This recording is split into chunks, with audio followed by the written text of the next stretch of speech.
nous croyons la foi. Mais il faut avancer. Parce que l'église marche. Israël a marché. Ils ont parcouru plusieurs étapes avant d'arriver à Canaan. L'église aussi est dans une marche. Donc frère, de tels messages sont un peu lourds, compliqués pour ceux-là qui n'ont jamais entendu même de telles choses. Le mystère de l'iniquité est en rapport avec le temple. D'abord, qu'est-ce que c'est que l'iniquité? Et que représente le temple?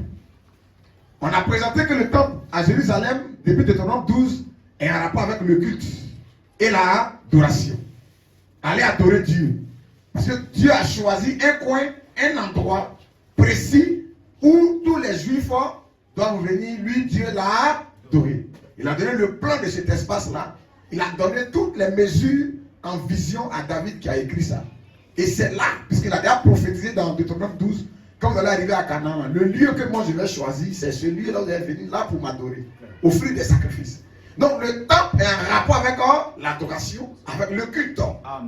C'est là que le pécheur s'approche de Dieu en apportant son sacrifice pour faire l'expiation de son péché. Et les Juifs doivent venir là. Puisque le souverain sacrificateur prend l'animal, il rentre dans le lieu très saint. Une fois par an, il fait l'expiation pour lui-même d'abord, pour le sanctuaire, pour sa famille. Il fait l'expiation du peuple en versant le sang. Ce n'est pas n'importe où, puisque tu as dit que vous devez plus faire ça n'importe où. Ça doit être là où je vais choisir, le temple. Donc le temple est en rapport avec le culte et l'adoration. Ce que la femme samaritaine avait dit à Jésus. Vous les Juifs, vous dites que le lieu il faut aller adorer, c'est à Jérusalem. Il dit, femme, crois-moi, l'heure vient le déjà venir où ça ne sera ni à Jérusalem. C'est-à-dire qu'il reconnaît que oui, c'était Jérusalem, mais il y a un temps où l'adoration maintenant va changer de fusil d'épaule, va changer d'approche. Donc, le temple est en rapport avec le culte. Papa dit, le mystère de l'iniquité est en rapport avec le temple. Le temple de Jérusalem, dans l'ancienne alliance.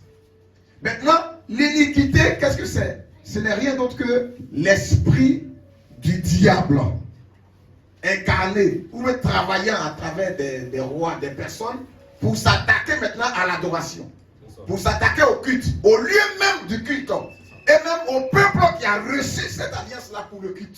Lui vient pour s'attaquer au peuple, pour s'attaquer à l'adoration, pour s'attaquer au culte, établir autre chose en lieu et place de la véritable adoration.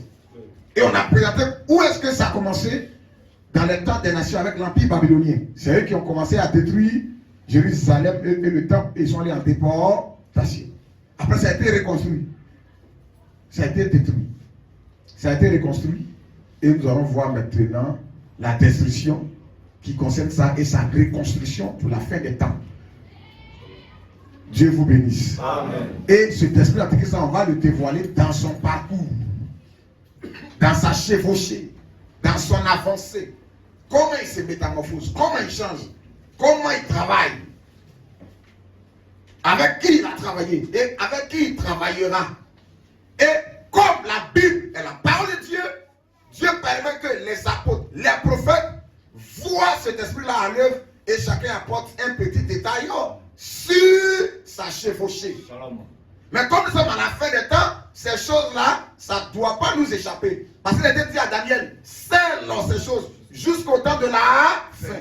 Plusieurs liront et la connaissance va augmenter. La connaissance va augmenter. La connaissance de la parole de Dieu, de connaître Dieu. Cette connaissance-là augmentera. Donc il y a des choses que nous aujourd'hui, à la fin des temps, que nous connaissons, que ceux du premier temps ne connaissaient pas. Amen. Amen. Donc c'est ce que nous allons voir aujourd'hui. On va retourner sur notre texte initial, le texte de Thessaloniciens. Oui frère. 2 Thessaloniciens 2, 1 à 12. 2 Thessaloniciens 2, 1 à 12. C'était le verset d'introduction.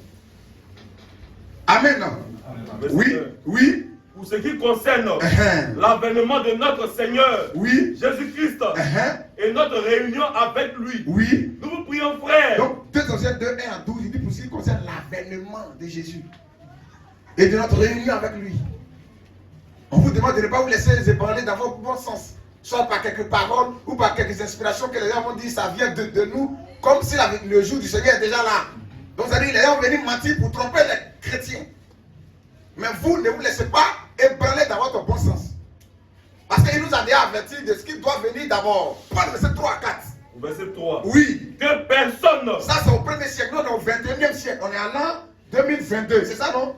Quand Paul écrivait ça, c'était au 1er siècle. Donc, il y a 2000 ans derrière nous, nous avons été déjà avertis. Que personne ne vous séduise. Il dit que personne ne vous séduise. D'aucune manière. Il dit qu'il y aura de la séduction. Continue. Okay. Oui. Car il faut que l'apostasie. Il dit d'abord, il y a quelque chose qui doit arriver. Paul voit la venue de quelque chose. Il faut que l'apostasie. L'apostasie dont il est question, c'est de la papauté, il est question. Il parle de la venue de la papauté. De la venue de l'église catholique. C'est de ça il est question. Allons-y, frère, oui. Car et nous allons prouver qu'il s'agit de la papauté. Amen. Alléluia. Amen. Allons-y, frère, oui. Car il faut que l'apostasie. On parle de la papauté, on parle du pape. Il y a un homme sur terre qui est à Rome, en Italie. Ce pays-là, sa capitale c'est Rome. Et au cœur de cette ville-là encore, il y a un autre État qui représente le siège mondial de la plus grande église sur terre, l'église catholique romaine. C'est là-bas on parle du Saint-Siège. Attention. Parce que c'est le pape qui est assis là-bas, il est présenté comme saint. Allons-y, frère, oui. Car il faut que l'apostasie. C'est de ça il est question. Soit arrivée auparavant. Il dit avant que Jésus vienne chercher là, l'apostasie doit être là d'abord. Afin de Dieu, là, les gens vont quitter dedans. Il y a quelque chose qui va remplacer le véritable culte et la véritable adoration. Il appelle ça l'apostasie. Il faut que l'apostasie soit arrivée auparavant. Il n'a pas dit peut-être, il dit il faut. Il faut que ça arrive d'abord. Et qu'on ait vu paraître. Et qu'on ait vu paraître l'homme du péché. Qui est cet homme du péché là? Le fils de la perdition. Parce que là-bas, il appelle un fils de la perdition. Qui est l'homme du péché? L'adversaire. C'est quel péché? Il va manifester. Il explique ça encore. Il dit quoi? L'adversaire. Il est l'adversaire. Qui s'élève au-dessus de tout. Il est l'adversaire, l'opposant. Qui s'élève. Oh, c'est Satan qui est l'opposant. C'est ça. C'est le diable qui est l'adversaire. Parce que Satan est diable, il veut dire rebelle et opposant. Adversaire. Oui, allons-y, frère. L'adversaire qui s'élève au-dessus de tout. Il s'élève au-dessus de tout. De tout ce qu'on appelle Dieu. Tout ce qui concerne Dieu, sa parole là. Lui, il s'élève au-dessus de ça. Ou de tout ce qu'on adore. Il fout ça au pied. Lui, il s'en fout de ça. Ou de tout ce qu'on adore, oui. Jusqu'à s'asseoir. Maintenant, il dit, le verset 3 à 4. C'est ça.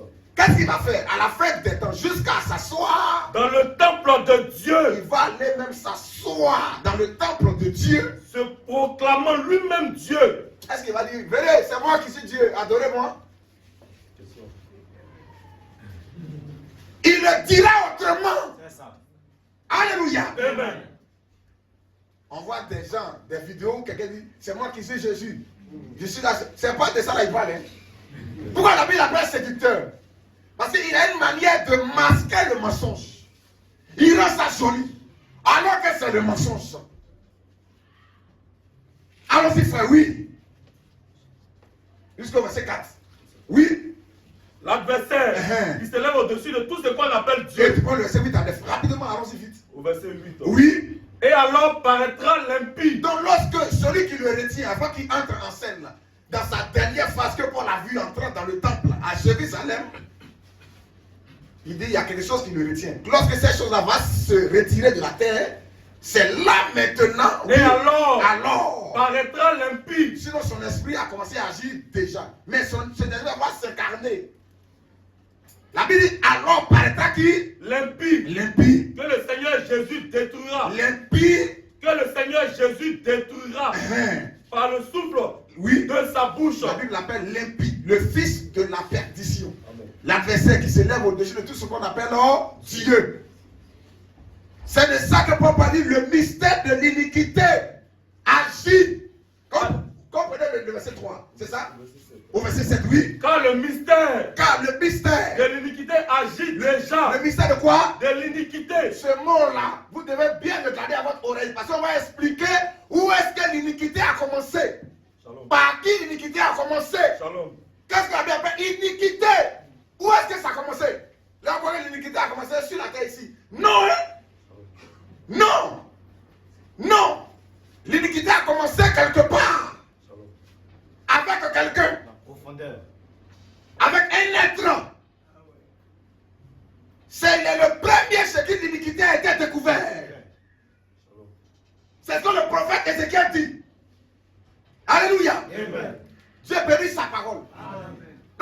l'iniquité là, c'est où? Ça a été découvert où ça? À travers qui? Ézéchiel 28, frère. Ézéchiel 28, 11, oui. Du verset 11. Vas-y. La parole de l'Éternel 11 à 15, oui. fut adressée en ces mots. Et le verset 17 aussi, oui. Fils de l'homme. L'autre verset, Isaïe 14, 12 à 14. Allons-y vite, frère. Fils de l'homme. Prononce une complète. Pour connaître le mystère de l'iniquité. Donc on doit savoir où est-ce que l'iniquité a commencé. Et qu'est-ce que c'est que cette iniquité, cette injustice-là? Qu'est-ce que c'est? On doit retourner dans l'Ancien Testament. Le prophète Ézéchiel, c'est lui qui a parlé de ce mot-là. Iniquité. Sur un être dans l'Ancien Testament. Parce que le prophète est voyant. Allons-y, frère, oui. Fils de l'homme, prononce une complète. Prononce une complète. Sur le roi de Tyr. Sur le roi de Tyr. Tu lui diras. Tyr était le territoire ainsi parle le Seigneur. Tyr, le territoire de Tyr et de Sidon. Ça est au nord d'Israël. On parle de l'ancienne Phénicie, le Liban. Il y avait un roi là-bas. Comme par Ézéchiel 28, 1 à 10, il s'agit du roi lui-même. Parce que l'Esprit de Dieu parle par personne interposée. N'oubliez jamais ça. Dans Genèse 3,15, lorsqu'il dit, je mettrai une amitié entre toi et la femme, entre ta postérité et sa postérité, celle-ci t'écrasera la tête et toi tu lui blesseras le talon. Est-ce que c'est du serpent ancien Dieu il parlait? Question. C'est de sa tête physique là qu'elle est écrasée. Quelle est la postérité là qu'elle a écrasé sa tête? Le serpent ancien était un canal. Alléluia. Il était un voile. Mais il y avait quelqu'un qui l'a utilisé pour parler, pour prêcher à Ève et renverser la parole. C'est de lui que l'Esprit de Dieu parle. Il dit, je mettrai une mission entre toi et la femme, entre ta postérité et sa postérité. Celle-ci t'écrasera la tête et toi tu lui blesseras le talon. Et sa tête a été écrasée à la croix. C'est Jésus-Christ qui a détruit le pouvoir du diable. C'est le diable, il ne parlait pas de cette tête-là. Lui, il dit, tu seras maudit, tu vas manger la poussière de la terre. Mais sa tête qui sera écrasée là, c'est pas sa tête physique sur laquelle on va marcher. Non! Donc quand Dieu parle, il parle par personne interposée. Le diable, là, c'est cette trace. Il a commencé en Éden. À travers ses pensées. C'est lui qui a renversé la parole de Dieu pour la première fois. Et s'est introduit la mort, la souffrance, la désolation sur terre. Donc, il a tout choisi ici. Donc, lui qui a parlé à travers le serpent ancien, le prophète Ézéchiel le voit. À travers le roi de Perse. Mais Ézéchiel 28, 1 à 10, c'est le roi de Perse physique. Mais au verset 11, on va voir s'il s'agissait du roi de Perse physique. La parole de l'Éternel. Parce qu'on va le voir encore, la Bible appelle roi de Babylone d'Ésaïe 14. Au verset 9, on parle du roi de Babylone. Mais à partir du verset 12, on parle de quelqu'un d'autre encore. L'Esprit de Dieu le dévoile. Partout il passe. Alors, frère, oui. La parole de l'Éternel me fit adresser en ces mots. Oui, frère. Fils de l'homme. Fils de l'homme. Prononce une complète sur le roi de Tyr. Le roi de Tyr. Tu lui diras. Oui. Ainsi parle le Seigneur. C'était un méchant roi, le roi de Tyr. Mais ce n'était pas lui. La prophétie va au-delà de sa personne.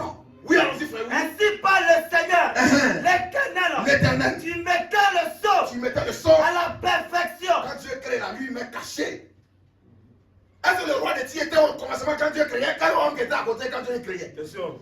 On dit mettez le sceau à la perfection. Tu mettais le sceau à la perfection. Tu étais plein de sagesse. Il a vendu sa sagesse là à Ève. Parfait. Et il vend cette sagesse aujourd'hui dans le monde et dans la religion. Ça. Allons-y, frère, oui. Tu étais plein de sagesse. Parfait en Il vend beauté. sa sagesse dans la mode aujourd'hui. Il vend sa sagesse dans presque tous les domaines. Militaire, il vend sa sagesse. Allons-y, frère, oui. Parfait en beauté. Parfait en beauté. Tu étais en Éden. C'était où ça? En Éden. Est-ce que le roi de Tyr était en Éden? Bien sûr. En Éden, on parle du serpent ancien. On parle de Ève, on parle d'Adam. L'arbre de la connaissance du mal et du bien et l'arbre de la vie. Le roi de Tyr, il n'y a pas de trace de lui là-bas. En Éden. Tu étais en Éden. Il cherchait quoi là-bas? Et il était comment? Sous quelle forme? C'est à lui la prophétie s'adressait dans Genèse 3,15.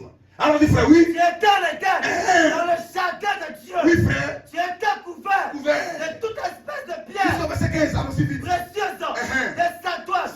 De topaz. Allons-y. De diamant. De chrysolite. Oui. De oui. de jade. L'esprit de paraître. Il était couvert de tout ce qui est bien précieux.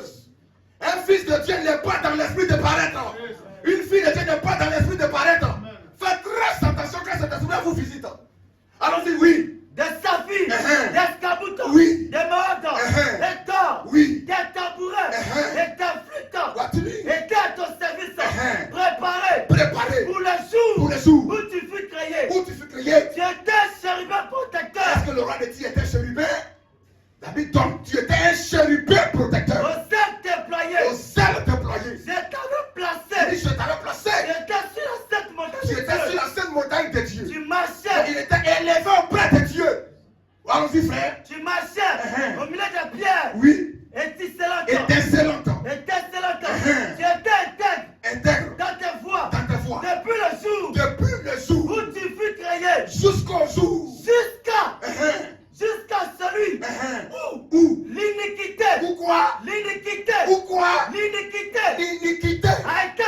l'iniquité qui a été trouvée chez lui. On peut dire le mystère de l'iniquité agit. L'iniquité a été trouvée chez lui. C'est quelle iniquité? Prends le verset 17. Verset 17.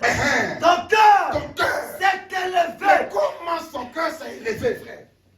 Son cœur s'est élevé par rapport à quoi? À cause de ta beauté. Il dit ton cœur s'est élevé. Et ça, il va apporter les détails de comment son cœur s'est élevé. Allons-y, Ésaïe 12. Ésaïe 14. 12 à 14, oui. Verset 12. Te voilà tombé du ciel. Te voilà tombé du ciel. Astre brillant. Astre, dans d'autres versions, à la place de astre brillant, ils ont mis là-bas Lucifer. Fils de l'aurore. C'est le sens de Lucifer, astre brillant. Dans d'autres versions de Bible. Te voilà tombé du ciel. Est-ce que le roi de Babylone était un astre brillant qui est tombé du ciel? Au verset 9, on parle du roi de Babylone. Mais le verset 12 à 14, est-ce que c'est le roi physique de Babylone? Oui, allons-y. Te voilà tombé du ciel. Astre brillant. Astre brillant. Fils de l'aurore. Fils de l'aurore. Tu es abattu à terre. Tu es abattu à terre. Toi, le vainqueur des nations. Vas-y. Tu disais en ton cœur. Parce que Ézéchiel dit que tu t'es élevé, quelque chose s'est élevé dans ton cœur. Qu'est-ce qui s'est élevé dans son cœur? Ésaïe le prophète dit, tu disais en ton cœur. Je monterai au ciel. Je vais monter au ciel. Je lèverai mon trône. Je vais élever mon trône. Au-dessus des étoiles de Dieu. Au-dessus des étoiles de l'adversaire qui s'élève au-dessus de tout ce qu'on appelle Dieu. Il veut t'adorer. Il va prendre la place de Dieu. Allons-y, frère, oui. Je m'assirai. Je vais m'asseoir sur la montagne de l'assemblée. À l'extrémité du septentrion. Je monterai. Je monterai. Sur le sommet des nues. Sur le sommet des nues, oui. Je serai semblable. Je serai quoi? Semblable. Voici l'iniquité. La Bible, elle a déclaré l'iniquité. Il a voulu s'élever. Semblable au très haut. S'élever. Donc il veut être adoré. C'est ça. Shalom. Et aujourd'hui, il est adoré sur terre dans la religion. Parce que la fausse église l'adore. La véritable église adore le Seigneur Jésus-Christ. Amen. Après, il dit, ça rappelle le temps, l'adoration. Il vient renverser l'adoration. Il vient renverser la parole. Il a voulu être adoré. Ça cause elle est déchassée au ciel. Voilà son iniquité, son péché. On va à la fin des temps, quand il va s'incarner dans ce dernier, il va continuer la même chose. Mais il laisse ça déjà agir. Les gens ne voient pas cette adoration. Un homme sur terre qu'on ne donne pas d'eau, qu'on le salue, on ne quitte pas devant lui, le dos tourné, à reculons. On embrasse sa barbe. Alléluia. Amen. On appelle le fils qui arrive à se filier. Attention. Le remplaçant du Fils de Dieu. Qui est ce tête-là? Dieu bénit richement sa parole. Amen. Donc c'est sa chevauchée. Sa chevauchée. C'est lui qui a parlé à travers le serpent aussi. C'est lui qui était incarné dans le roi de Perse. C'est lui qui a résisté même à l'ange Gabriel pendant 21 jours. Dans Daniel 10. Et voici, oui, une main me toucha. Et secoua mes genoux. Une main m'a touché à secouer mes genoux. Parce qu'au verset 9, quand la voix est sortie de ce tête-là, c'est l'ange Gabriel. Sa voix était forte que Daniel est tombé. Et secoua mes genoux. Et la main maintenant, lève-toi. Et mes mains. Et c'est me lève-toi. Puis il me dit, Et me dit quoi? Daniel, Homme bien aimé. C'est sa voix qui l'a fait tomber. Il n'a pas serré le coup de Daniel. Jamais. Attention. 3 fois l'étouffer. Jusqu'à ce que les traces vont apparaître sur son cou, ça va battre. Oh, c'est comme ça, Mahomet a été appelé. Est-ce que c'est Djibril, ce Gabriel de la Bible là? Il est réellement celui qui s'est révélé à Mahomet? Dans cette région islamique qui traite des milliards d'âmes sur la terre. Qu'est-ce qu'il a fait? Continue, frère. Lui me dit, Daniel, homme bien aimé, sois attentif aux paroles. Il le rassure. Parce que l'homme n'est pas habitué au surnaturel. Oui, frère, aussi. Sois attentif aux paroles. Sois attentif. Que je vais te dire. Que je vais te dire. Tiens-toi debout. Tiens-toi. À la place où tu es. Tiens-toi debout. Car je suis maintenant envoyé vers toi. Maintenant envoyé vers toi. Lorsqu'il me parlait ainsi. Lorsqu'il m'a parlé ainsi. Je me tiens debout. Je me suis tenu debout. En tremblant. En tremblant. Il me dit. Daniel. Ne crains rien. Ne quoi? Ne crains rien. Ne quoi? Ne crains rien. Dieu rassure toujours ses serviteurs. Ils ne serrent pas leur coup. Et ils ont peur. Ils sont effrayés. Ils fuient. Jamais. Quand Quand l'ange vient, il sait que l'homme n'est pas habitué au surnaturel. C'est une autre dimension. Tu vas tomber tout à l'heure. Étourdi. Il dit, lève-toi. Ne crains pas. Tiens-toi sur. Il dit, Daniel, bien-aimé, tiens-toi sur tes pieds. Qui est ce Dieu-là qui vient se recoudre des gens? Et on va nous dire que c'est le Gabriel de la Bible. Mensonge! Mais qu'est-ce qu'il a dit à Daniel? Oui. Daniel ne craint rien. Car dès le premier jour Oui, frère. où tu as eu à ton cœur de comprendre oui. et de t'humilier devant ton Dieu, tes paroles ont été entendues. Tes paroles ont été entendues. Et c'est à cause de tes paroles que je viens. Allons-y, frère. Le chef du royaume de Perse. Le chef du royaume de Perse m'a résisté. 21 jours. Quel est ce roi de Perse là? Le chef du royaume de Perse qui a résisté à Gabriel pendant 21 jours. Ok. Lui-même, Daniel, quand il a entendu la voix de Gabriel, il est tombé.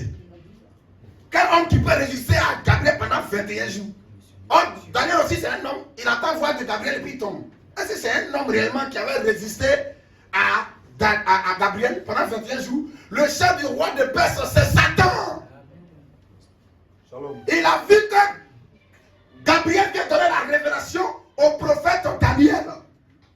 Pour avoir la révélation de ce qui va arriver à la fin des temps. Qui va dévoiler son royaume, son plan, tout ce qui va lui arriver. Et il empêche ça. Il a bloqué Gabriel pendant 21 jours. Il dit, tu ne bouges pas. Les révélations sont là, tu ne peux pas apporter ça. Or, depuis le premier jour, Daniel a commencé à prier. Dieu avait déjà exaucé. Mais il y a quelque chose qui bloque ça. Et il explique ça maintenant à Daniel. Le chef du royaume de Perse m'a résisté. Il m'a résisté. 21 jours. 21 jours. Mais voici Michael. Il a quel homme qui a une force pour résister au surnaturel là. Mais il dit, quand il m'a résisté pendant 21 jours, voici qui? Michael. L'un des principaux chefs. L'un des principaux chefs. Est venu à mon secours. Il est venu à mon secours. Et je suis demeuré là. Donc, quand auprès du roi de Perse. C'est Michael qui a allé vous dire, hey, Satan, quitte là. On va aller apporter la révélation à Daniel. Dégage! Et il s'est retiré. C'est là qu'il est venu pour dire, Daniel, depuis le premier jour tu as commencé à prier là, Dieu t'a exaucé. Hein? 21 jours de jeûne que tu as fait là. C'est à cause de cette personne là, il m'a résisté pendant combien de jours? 21 jours. C'est-à-dire que dès le premier jour même, Dieu l'avait déjà exaucé. Encore quand tu pries et puis tu ne vas pas résister à l'instant, comme il n'y a pas de résultat instantané, Dieu ne m'a pas encore exaucé. C'est le doute qui va entrer.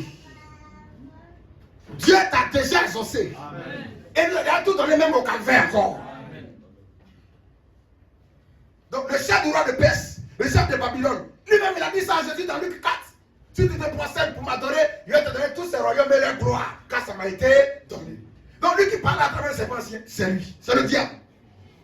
Lui qui parlait à travers le roi de Perse, c'est le diable. Et ce qu'elle a vu, Gabriel l'a dévoilé. Lui qui parlait à travers le roi de Babylone, c'est le même diable là. Le roi de Babylone a commencé avec Nebuchadnezzar pour aller attaquer Israël, détruire la ville, détruire le temple. Quand le roi de Babylone partait là, il était oué par l'esprit du diable. Quand le roi gréco-macédonien de la dynastie des Séleucides, Antiochus Épiphane IV, quand il partait détruire les Juifs, détruire la ville, il était oué par l'esprit du diable. Souvenez-vous de ce qu'on a dit la dernière fois, quand Antiochus Épiphane est le type parfait de l'Antichrist. Ce n'était pas lui, c'était cet esprit-là à travers lui. Et il a travaillé. Aujourd'hui, il est dans la religion. Il est dans l'église. Il rassemble son église. À travers la bête, cette marque-là. Nous, on ne rentrera pas dans cette confédération des églises. Amen. Parce qu'on sait que l'esprit est derrière ça. Shalom. Dieu bénisse sa parole. Amen. Donc, on va parler de la dernière destruction qui est derrière nous, que Jésus avait dit. Parce que quand on a lu la dernière fois, on s'est arrêté où le temple a été reconstruit sous Hérode. Pendant 46 ans. N'est-ce pas? N'est-ce pas? Je prends d'abord son esprit. Et puis on va descendre dans le physique maintenant pour suivre ses traces. Jusqu'à la fin. Ça a commencé au ciel. L'iniquité, il a voulu se faire adorer. Il est venu sur terre. À travers de ses pensées pour jeter sa postérité, sa descendance. Et à travers cette descendance, on va continuer à la adorer. Et il gère le royaume de ce monde. C'est lui qui ont l'esprit. Et il travaille.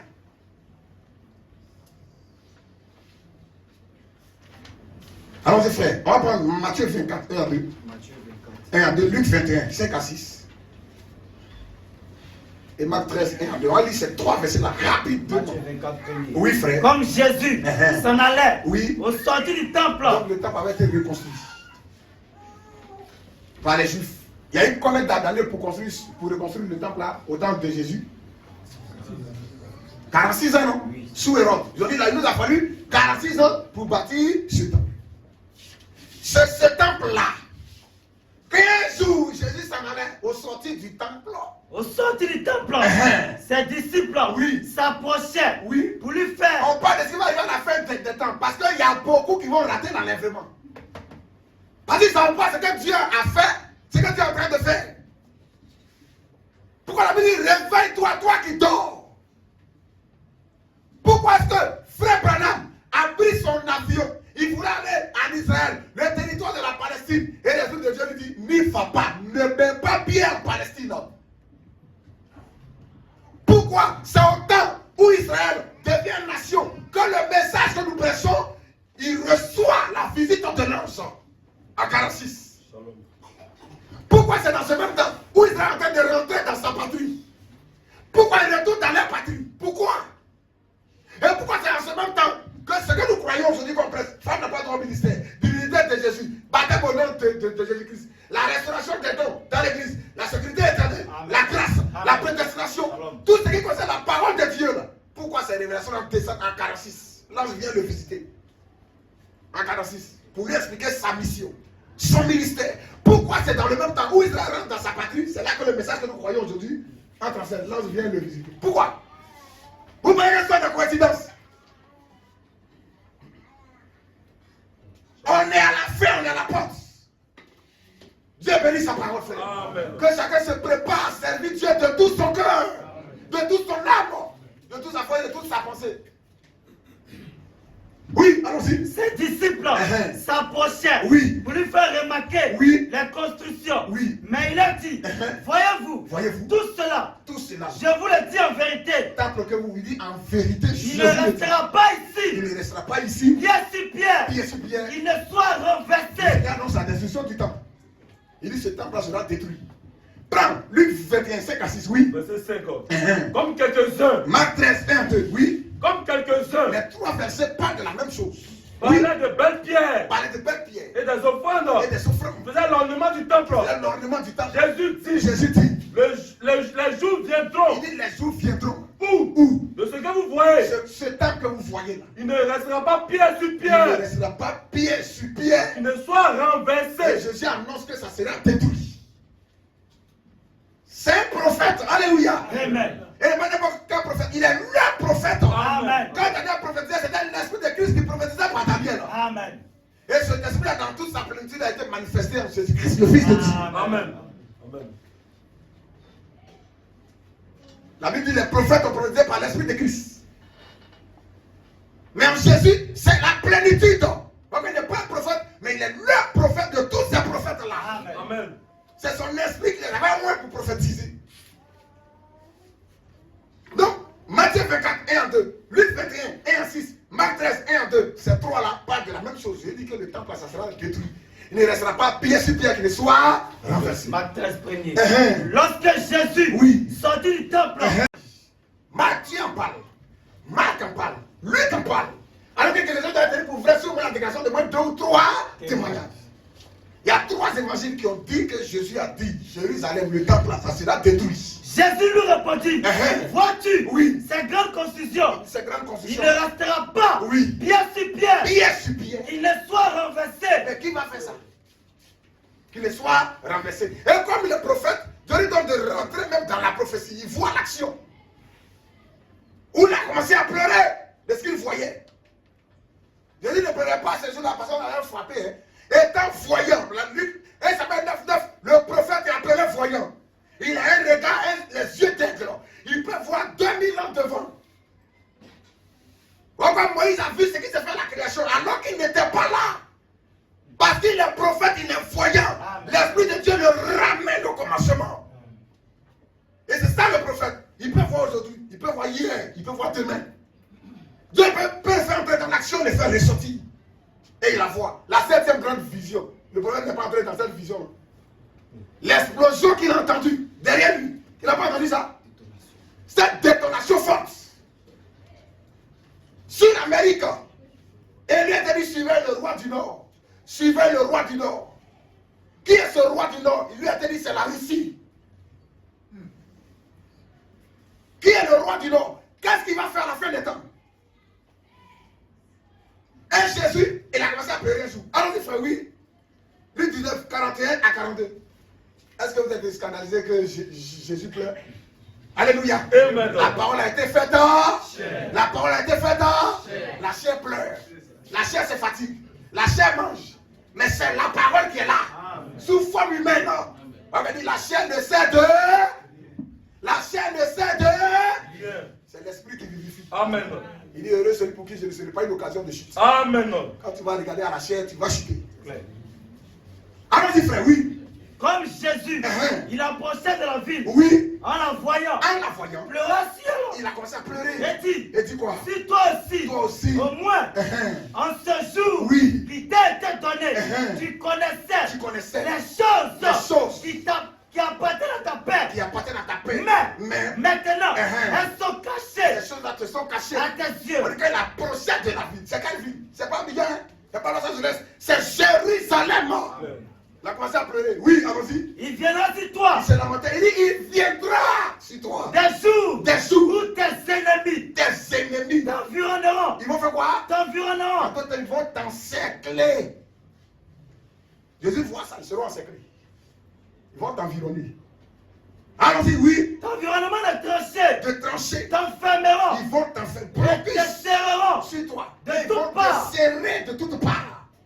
Et c'est là de la guerre. On voit ça aujourd'hui. Quand on vient attaquer les grandes villes, on coupe tout autour. Pas de ravitaillement, pas d'entrée et de sortie. On a dit une petite sortie pour les civils. Pour dire, allez-y. Pendant ce temps, lui qui va douter là. Parce que si la ville est fermée totalement dès le départ, il risque de se battre jusqu'à son dernier retranchement. Parce qu'il n'a plus de sortie. Donc il se jette dans la bataille. Et un homme qui est dormi devient dangereux. Même si c'est qu'il va perdre. Mais dans cette bataille, il va faire du mal aussi. Donc avant de le faire, avant d'encercler, on laisse ouverture. Les civils fuient. Les gens doutent. Il y a ouverture, regardez en même temps. Et c'est comme ça. Et ça crée le doute. Et après, maintenant, on ferme la ville. Et quand on a fait le dernier étau, c'est fini. Plus de sortie, plus d'entrée. Et on pilonne la ville. Allons-y, frère, oui. T'enfermeront. Ils vont t'enfermer. Et te serreront. Ils vont te serrer. De toutes parts. Toutes parts. Ils te détruiront. Il y aura d'attaques partout. Si on attaque ici, tu vas dire non, on va aller poster ici. C'est d'ici à ici, à ici, ici. Où l'enfant va quitter pour aller soutenir l'autre là. Tu vas voir. Tu seras attaqué de partout. Il part de Jérusalem. Et ça n'a pas changé aujourd'hui. Allons-y, frère, oui. Ils te détruiront.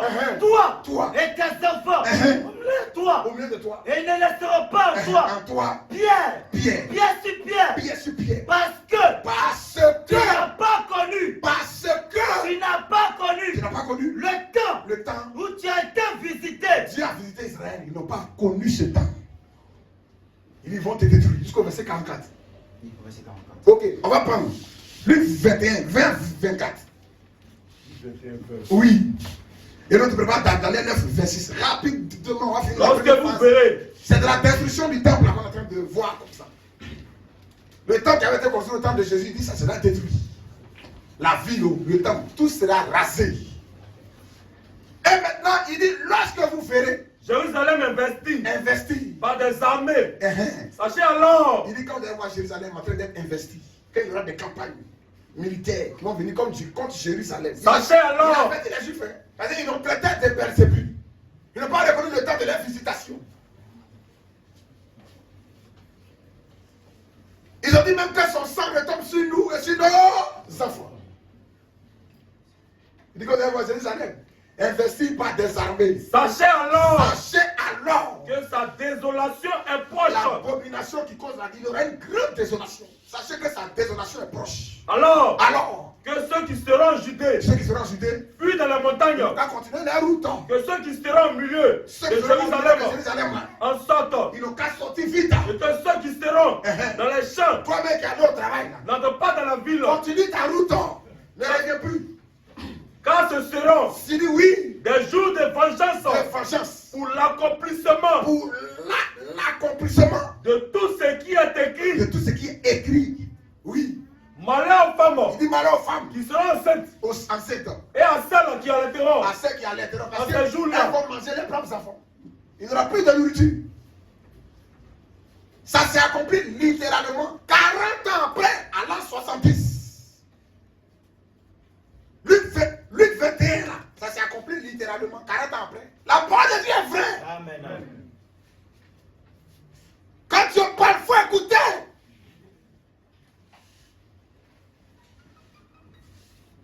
Oui, la colère contre ce peuple. Ils tomberont sous le tranchant de l'épée. Ils seront emmenés captifs. Parmi toutes les nations. Parmi tous, c'est comme ça les Juifs ont été. Et Jérusalem. Et Jérusalem sera foulé aux pieds. Elle sera foulée aux pieds. Par les nations. Elle sera foulée aux pieds. Par les nations. Jusqu'à ce que les temps des nations soient accomplis. C'est-à-dire qu'elle sera foulée aux pieds par les nations jusqu'à ce que les temps des nations soient accomplis. C'est une prophétie qui est là. Et les temps des nations ont commencé depuis leur première déportation à Babylone. Donc on a vu la première destruction du temps. Les 4 empires qui vont sortir des nations. C'est ça qu'on appelle temps des nations. Babylone, l'empire grec. Non, l'empire perse, l'empire grec et l'empire romain. À Babylone, le temple a été détruit, soit la déportation. Les Perses ont dit, bon, retourner, ils ont reconstruit. Les Grecs sont venus, ils ont détruit encore. Ils ont reconstruit. Les Romains sont venus, ils ont détruit encore. C'est cette décision en train de le voir actuellement. Mais quand Paul le voit à la fin, aller dans le temple, or le temple est détruit. Mais la prophétie le voit dans une première phase. Et dans une deuxième phase. La première phase, le temple sera détruit. La deuxième phase, il ira aussi se faire Dieu dans le temple. Quand ce temple sera reconstruit à la fin. C'est ça là, aujourd'hui là, qui reste en Israël. C'est à cause de ça qu'il n'y a pas encore l'enlèvement. Parce qu'il y a mosquée là-bas. Il faut que le temple soit reconstruit. Les Juifs vont reprendre leur ancienne adoration. Au moment où ça se passe, nous on est déjà partis. Amen. L'enlèvement a déjà eu lieu. C'est maintenant qu'il faut accepter le Seigneur. De tout ton cœur et de toute ton âme. Allons-y frère, oui. Daniel 9, Daniel 9, 26. Daniel 9, 26. Oui. Après la 62e semaine. Oui. Un noir est tranché. Après la 62e semaine, un noir sera. Un noir oui. sera retranché. Il dit depuis que ça a été annoncé que Jérusalem sera rebâti, il y a eu 7 semaines et 62 semaines. Donc 7 plus 62, ça fait combien de calcul rapide? Ça fait 60. Donc c'est 69 semaines, ce n'est pas les semaines de 7 jours là. Ce sont les semaines prophétiques de 7 années. Une semaine fait 7 ans et non 7 jours. Donc il y a eu 7 années prophétiques. Les 70 semaines de Daniel. Daniel a vu 70 semaines. Les 70 semaines étaient fixées sur ton peuple. Pour faire ça, pour faire ça, pour faire ça, pour faire ça, pour faire ça. Donc dans les 70 semaines là, on dit la 7e semaine et 62 semaines. À la fin donc, 69e semaine, un mois sera réduit. Il reste une dernière semaine pour Israël. C'est avant que cette dernière semaine entre en scène que Jésus vient vers les nations. Il dit aller par tout le monde, prêcher la bonne nouvelle à toute la nation. Celui qui croira, qui sera baptisé sera. Il m'impose le temps de grâce. Il vient vers nous. Les Anglais, les Américains, les Africains, les Occidentaux, les Chinois, allez par tout le monde. Allez-y prêcher la bonne nouvelle à toute la création. Allez chercher mes brebis qui ne sont pas de cette bergerie. Elles doivent venir, doivent venir ce troupeau. La promesse qu'il a faite à Abraham, toutes les nations, les familles de la terre seront bénies en toi. Ça doit s'accomplir. Les familles de la terre doivent entrer dans cette bénédiction. La bénédiction d'Abraham, c'est Jésus-Christ. Qui est la vie éternelle. On a prêché ça ici, frère. C'est là que ça rentre en scène. Et ce temps de grâce est divisé en 7 époques et périodes encore qu'on appelle les 7 âges de l'Église. Qu'on n'a pas encore vu. Le premier âge, Éphèse. Deuxième âge, Sardes. Troisième, non, Smyrne. Troisième âge, Pergame. Quatrième âge, Sardes. Non, Thyatire, c'est ça. Cinquième âge, Sardes. Sixième âge, Philadelphie. Septième âge, Laodicée. Et dans ces 7 époques-là, nous on est dans la 7e époque. Au 20e et le 21e siècle. C'est l'ouverture de l'âge de Laodicée. Frère, qu'est-ce qu'il dit? Dans Daniel 9. Oui, frère. après les 62 semaines, un oint sera retranché. C'est le Messie, loin de Dieu. Il est l'Esprit du Seigneur sur moi. Après 62 semaines, il sera retranché. Continue. Il n'aura pas de successeur. Il n'aura pas quoi? De successeur. Il n'aura pas quoi? De successeur. En français, quand il n'a pas de successeur. Ça veut dire que personne ne peut prendre. L'Esprit de Dieu nous avertit. Hein? Sa place, la personne ne peut prendre ça. Oh, il y a quelqu'un qui va venir prendre sa place. Mais il nous avertit déjà.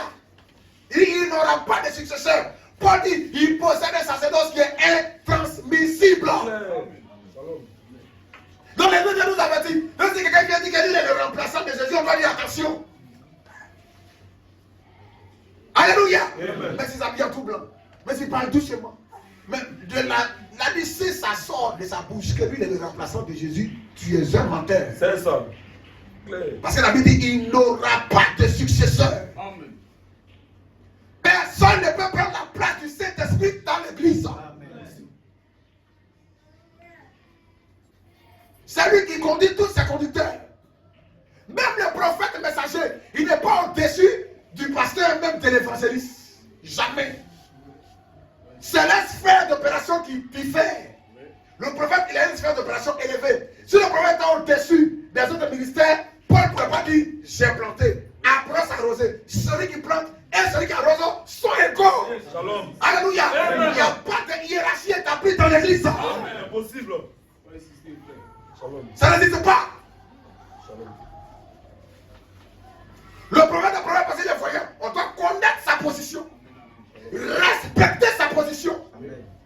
L'apôtre, le missionnaire, l'évangéliste, l'enseignant, le pasteur, même les anciens locaux, les évêques, les diacres, chacun est dans sa position et travaille.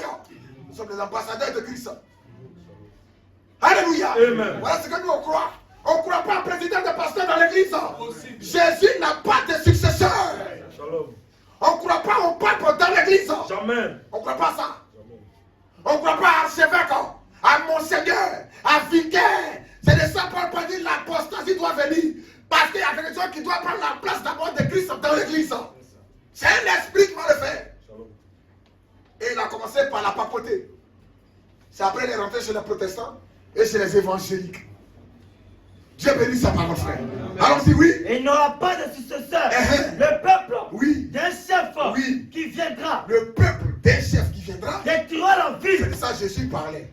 Et le peuple d'un chef qui viendra détruira la ville. Et le sanctuaire. C'est à l'an 70. C'est plus qu'on dit c'est après que le mois sera retranché que le peuple d'un chef viendra. Le Messie est retranché. Le peuple d'un chef qui vient. Le peuple c'est Rome. Le chef là c'est qui? C'est le général romain Titus. À l'an 70 de notre ère, vous pouvez vérifier ça dans les livres d'histoire. Pourquoi Jérusalem a été détruit? Pourquoi les Juifs se sont retrouvés en Allemagne? Partout. Et c'est en 46 ils sont devenus une nation. Ils étaient où? Parce que la ville a été détruite. Les Juifs ont fui leur pays. Leur capitale, leur adoration. Ils ont mis fin à ça. Parce qu'ils n'ont pas reconnu même le Messie. Donc le but dans lequel ils sont là, Dieu aussi vient apprécier ça aussi par un jugement. Et c'est l'esprit antichrist qui a un Titus qui a fait ça. Voilà, dans Daniel 9, 26, il voit d'abord Titus venir détruire la ville. Le peuple d'un chef qui viendra détruire la ville et le sanctuaire. Donc ce chef c'est Titus. Mais qui est oué par l'esprit antichrist. Il a dit ça. L'esprit agit par personne interposée. Il a oué Titus. Il a détruit la ville. Continue. Qu'est-ce qu'il fait après? Le peuple d'un chef qui viendra détruira la ville. Va détruire la ville. Et le sanctuaire. Et le sanctuaire. Et sa fin arrivera. Comme par une inondation. Il est arrêté que les dévastateurs dureront. Les dévastations dureront jusqu'au terme de la guerre. Jusqu'au terme de la guerre, oui. Il fera une solide alliance. Cette partie où il vient faire, ce n'est plus le peuple d'un chef là. Lui qui a détruit la ville là. L'homme physique là. Ce n'est pas lui. Mais c'est son esprit qui a eu le premier pour détruire la ville. C'est le même esprit qui viendra faire alliance avec les Juifs forts. Shalom. Alléluia. Amen. C'est deux personnes, mais le même esprit. Quand il vient faire une solide alliance avec les Juifs, là, c'est dans la 70e semaine. Parce qu'il va en Israël. Le temple est là-bas. C'est ça Paul voit. C'est là qu'il vient faire une alliance avec les Juifs. Un contrat, un pacte. Ils vont signer. une alliance de 7 ans avec les Juifs. Donc nous avons dit, le Père des œuvres qui viendra détruira la vie. Il ferait une alliance. S'il n'y a pas l'esprit prophétique, tu vas croire que c'est des événements qui se suivent. Non! Quand il va détruire la vie, et il fera une alliance là, il y a des millénaires. Il y a des siècles là. La première partie, c'est l'an 70. La deuxième partie, c'est vers ça que nous partons actuellement. Parce que dans la deuxième partie, maintenant, il se révèle, l'esprit antichrist. Il se calme. De la même manière que Jésus a parlé à Satan, par personne n'était imposé. Judas, ce n'est pas écrit dans Jean 13 là. On dit, dès que Jésus donna le morceau trempé à Judas, c'est écrit, hein, Satan entra en lui. Pourquoi Jésus appelait Judas le fils de perdition? Il dit, je n'ai perdu aucun de ceux que tu m'as donné, sinon le fils de perdition. Judas était oint par l'esprit antichrist. C'est Satan, c'est son esprit. C'est sa puissance qui est tombée sur Judas. Et quand il s'est levé, Jésus a dit quoi? Ce que tu fais, fais-le. Et pendant que Jésus parlait à l'homme Judas. Alléluia. C'était pas à l'homme Judas Jésus parlait, non? Il dit, cette heure appartient aux ténèbres. Le prince de ce monde vient. Il faut qu'il entre en scène. Il faut qu'il entre en scène. À travers Judas. Prenez le livret. Il vient à elle, les troupes. Pour venir l'attraper. Il dit, le prince de ce monde vient, mais il n'a rien à moi. Il savait de qui il parlait. Dieu bénisse sa parole. Amen. Frère, on continue. Matthieu 24, 15 et Marc 13, 14. Rapidement. Matthieu 24. 15 et Marc 13, 14, oui. Verset 15. C'est pourquoi, oui, lorsque vous verrez l'abomination, Jésus dit, c'est pourquoi, lorsque vous verrez l'abomination et la désolation, et la désolation, doit parler le prophète Daniel. On va voir maintenant les détails de cette abomination. La première partie s'est accomplie en Titus. Il y a une autre partie qui s'est accomplie avant l'Antichrist, à travers Mahomet. Ça, le prophète Branham a révélé ça. Et dans sa dernière phase, à travers l'Antichrist. Abdou m'a dit, dans un débat, il faisait le frère du message au Congo. Il dit, mais Branham a dit que l'Antichrist là, c'est Mahomet. Et vous dites encore, l'Antichrist encore, c'est le pape. Et donc il se contredit. Alléluia. Amen. Mais l'esprit antichrist a travaillé avec le général Romain Titus. C'est lui qui travaille encore avec l'antichrist.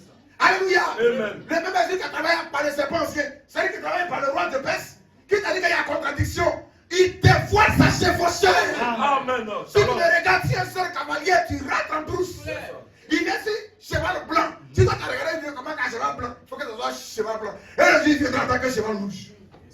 Tu vas lui voir, c'est pas lui, c'est lui qui est là. Shalom. Mais il a changé de monture. Il change de fusil d'épaule. Le même qu'on appelle pape, quand il va chez les autres, c'est président du consistoire. Ou le président des pasteurs. Alléluia. Amen. Le même qu'on appelle école de théologie, quand il va chez les autres, il dit c'est école pastorale. Le même qu'on appelle catéchèse, catéchuménat, quand il va chez les autres, il dit c'est cours de baptême. Ou bien c'est disciple-là. Tu vas dire que c'est deux choses différentes. C'est la même chose sous un autre nom, sous une autre forme.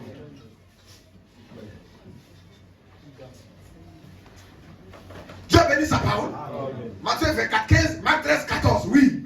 C'est pourquoi, lorsque vous verrez l'abomination oui, et la désolation, oui, doit parler le prophète Daniel, établi en lieu saint. Établi où ça? En lieu saint. Établi en lieu saint. Oui. Celui qui lit. Donc il y a quelque chose qui doit être établi en lieu saint. Le lieu saint, c'est le temple. Que celui qui lit fasse attention. Fasse attention.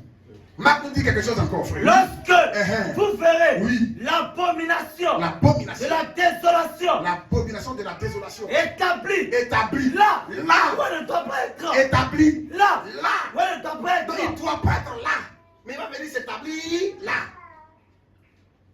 L'abomination de la désolation établie là où elle ne doit pas être. Donc la prophétie peut avoir plusieurs visages, plusieurs sens. Établi là où elle ne doit pas être. Que ceux qui y fassent attention. Titus, lui, il est venu pour la détruire. Ils ont retiré. Les musulmans sont venus mettre mosquée là. Là où il y a le temple. Voilà, l'abomination de la désolation, c'est l'esprit antichrist. C'est un esprit qui vient s'attaquer à l'adoration, au culte et au peuple qui a reçu l'adoration. Donc ce même esprit est dans les musulmans. Et pour eux, le judaïsme là, que les Juifs ont, Dieu n'est plus dans ça. C'est ça, non? Quand tu prends un bon musulman, il dit quoi aujourd'hui là? C'est pas l'islam que Dieu traite. C'est l'abomination de la désolation. C'est ça. Et t'as dit là où elle ne doit pas être. Le christianisme est sorti du judaïsme. C'est la nouvelle alliance qui avait été annoncée par Ézéchiel. Il dit, viendrait donc, j'ai fait une nouvelle alliance. Jésus annonce cette alliance, voici le sang de la nouvelle alliance qui est répandu pour plusieurs. Il y a quelle autre encore? Ce qui vient par l'islam, c'est quelle alliance? Qui a annoncé ça? Vont les mentir, qui disent Abraham a bâti la Kaaba avec Ismaël. Abraham n'est jamais allé en Arabie. Jamais. C'est un mensonge. Il n'a jamais mis pied en Arabie. Si la Kaaba existait, il ne va jamais dire aux Juifs de bâtir un temple à Jérusalem. Il va dire retourner. Avec Dieu, il n'y a pas plusieurs lieux d'adoration. Il y a un seul. Kaaba va être là et puis il va dire encore aux Juifs dans Deutéronome 12. Allez-y, bâtir un temple que moi je vais choisir dans le lieu que moi je vais choisir. Si la Kaaba existait. Dieu bénit sa parole, frère. Donc, frère, nous allons voir les détails de l'abomination de la désolation. À travers Mahomet, c'est ce même esprit qui a travaillé à travers Hitler. Hitler n'est pas allé à Jérusalem, mais il a persécuté les Juifs. C'est le même esprit qu'il avait un.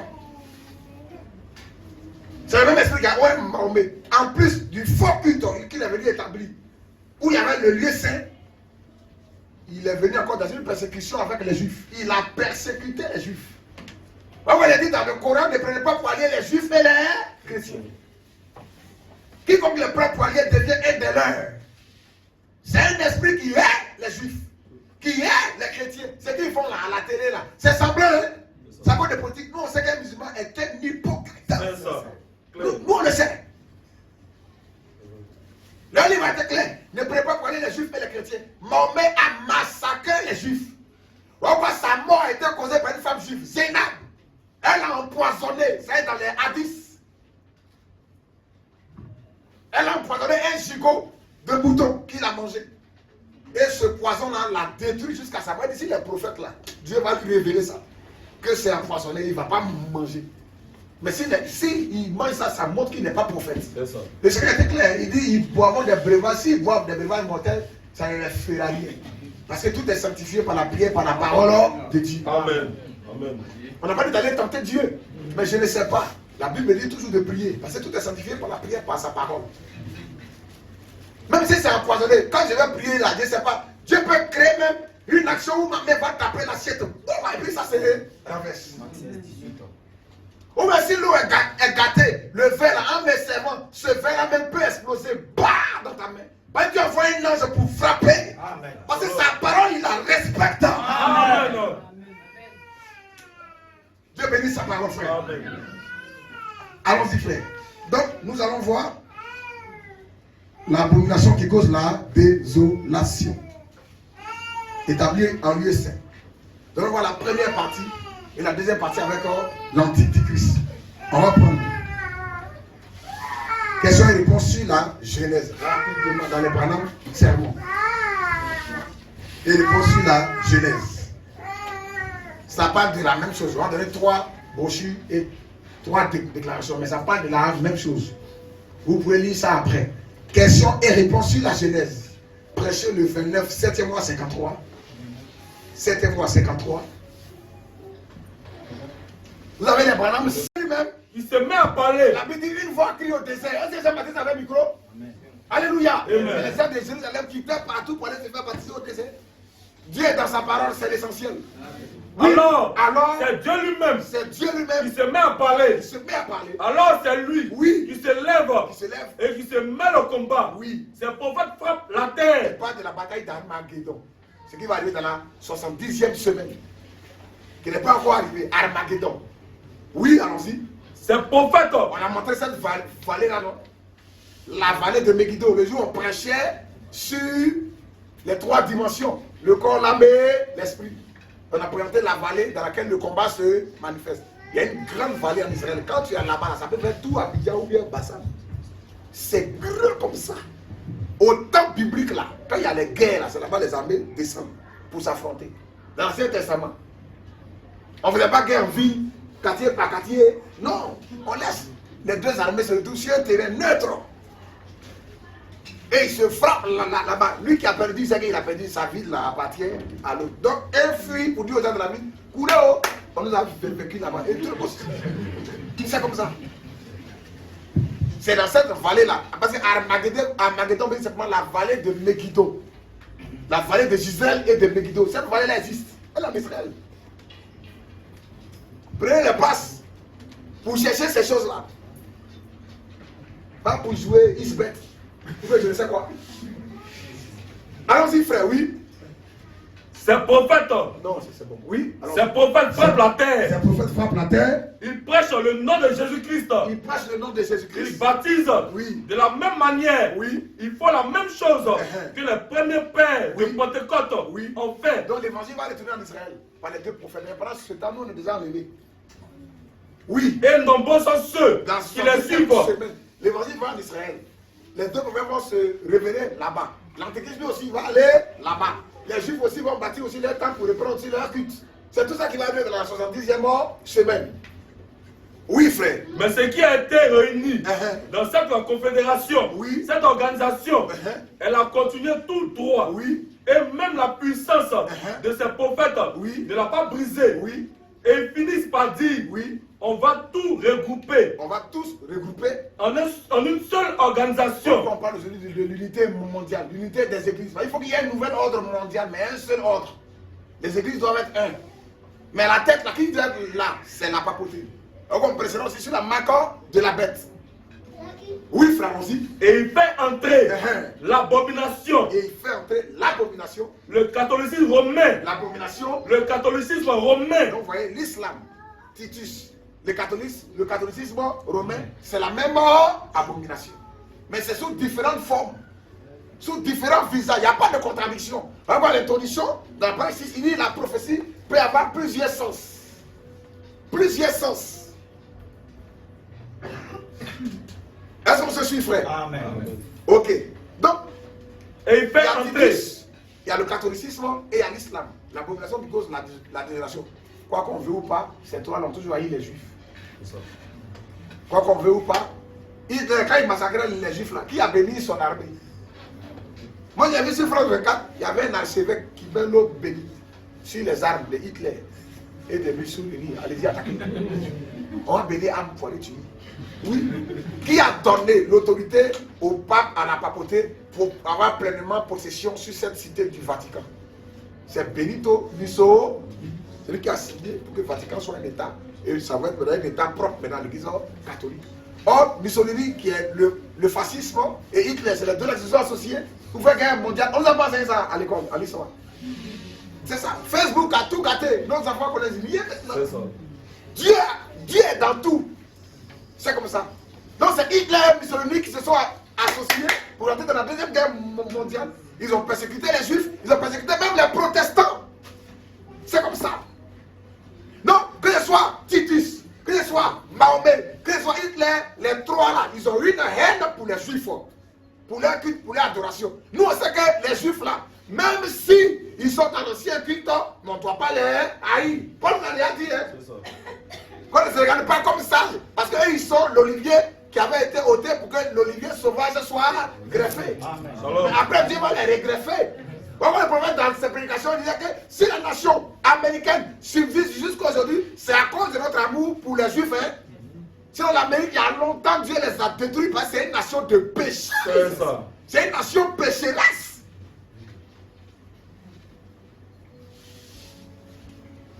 Dieu bénit sa parole, frère. Amen. Oui.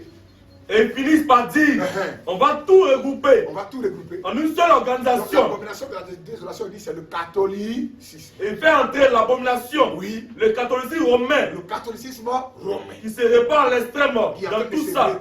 À l'extrême. Qui cause la désolation. Qui cause la désolation. Tout ce qui est colonisation. Pendant que le colon est en train de nous mater, le prêtre est là, elle croit, il dit venez. Le colon nous mate, il dit rentrez dans l'église catholique. Il dit non, laissez tout à Dieu. Les colons et les catholiques étaient ensemble. Ils ont fait ces campagnes-là ensemble. La colonisation de l'Afrique. Le colon est là et le prêtre protestant et catholique, ils sont là. Ils étaient ensemble. C'est là les apprendre dans la religion que non. Ça, c'est pour les blancs. C'est la religion des blancs. C'est vrai, le catholicisme, c'est la religion des blancs. Ce n'est pas l'église de Jésus-Christ. On ne peut pas dire que non, l'église de Jésus-Christ, c'est catholique. Non, hein? Catholique, c'est Babylone la grande. C'est une église prostituée. C'est pas l'église de Jésus-Christ. Hein? C'est pas l'église de Jésus-Christ. Elle a fait alliance avec tous les rois de la terre. Aujourd'hui, la cité du Vatican, le pape est un État. Il envoie ambassadeurs partout. Il signe des contrats avec des pays. C'est comme ça. Et il s'échange ambassadeur. C'est une prostituée. La Bible dit elle a couché avec tous les rois de la terre. Il n'y a pas une femme qui est sortie avec Barack Obama, Clinton, Ouattara, Gbagbo, je ne sais qui. Cette femme-là, elle est belle, elle est belle, comme ce n'est pas vrai.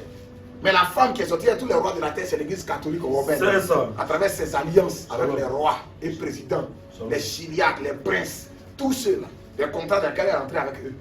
C'est tout. Ok, frère. Maintenant, pourquoi les Juifs vont rebâtir le temple?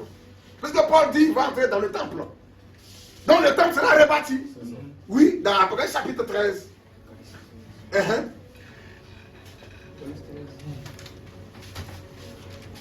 Est-ce que c'est Apocalypse 13? C'est quoi Apocalypse 11, non? Apocalypse 11, c'est ça. C'est ça. Apocalypse 11. Voilà, 1 à 3. Apocalypse 11. Oui. À partir du verset 1. Oui. On ne donna un roseau Oui. semblable à une verge Oui. en disant, lève-toi et mesure le temple. Donc Jésus dit le temple sera détruit. Mais Jean dit encore, on lui dit lève-toi et mesure. Donc le temple sera rebâti. Oui. Lève-toi et mesure le temple, de Dieu. L'autel Et ceux qui y adorent. Donc le temple sera rebâti à la fin des temps.